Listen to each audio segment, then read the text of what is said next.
Satu barang yang korang tak nak beli, tetapi masa korang nak pakai, korang tak sempat pula nak cari. Tiap-tiap kali emergency nak pakai, kena keluar untuk beli lagi. So guys, ini dia. Apa dia ni?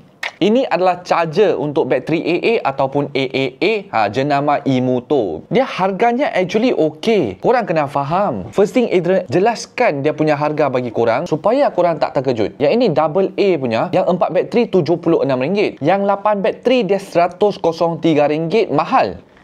Dia datang sekali, dia punya ini casing, charger, power bank ni, mahal.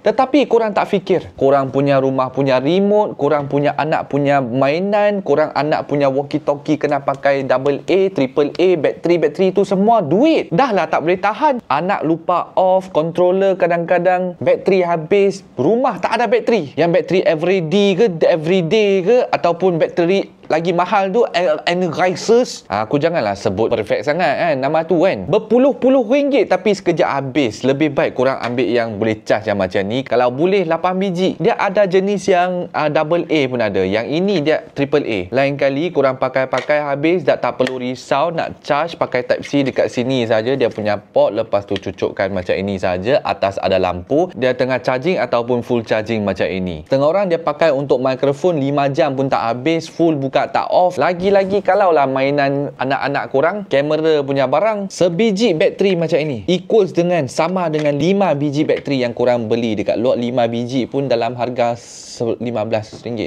Mahal tu. Lagi-lagi korang beli yang itu Echo punya lagi murah tu, korang pakai dekat mainan tu 10 minit dah tak boleh pakai dah. Lepas tu korang pergi beli banyak-banyak. Apasal korang tak nak beli yang rechargeable lagi siap powerful? Dia sebiji bateri ini 3600 mAh. Terutamanya dia punya kotak hitam kuning sangat cantik. Bawa keluar pun dia nampak style. Dia tak macam dulu punya yang vape punya kan, dia letak bateri krek-krek. Dia kena tarik macam ni, tak perlu dah. Sekarang dia main sekali dengan kotak macam ni. So banyak tertanya-tanya kan, adakah dia punya ini charger ini dia boleh charge korang punya phone? Okey, kita try. Dia tak boleh charge, okey. Dia bukan power bank. Kalau nak charge kamera pun dia memang tak boleh. Sebab review kita kena honest, sebab customer nak tahu.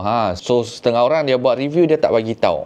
So Adrian bagi tahu dia tak boleh charge. Disebabkan dia memang khas untuk bagi korang charge bateri AAA ataupun double A. Ini adalah kotaknya. Kotaknya macam ni. Dalam termasuk dia punya user manual, dia punya satu kad e-motor macam ini, ada QR code. Lepas tu kabel type C ke type C. So jangan habiskan masa korang. Sebelum after video ni nanti dia sold out. Aku letakkan beg kuning bagi korang. Kalau korang berasa useful, cepat check out dekat beg kuning. Okay?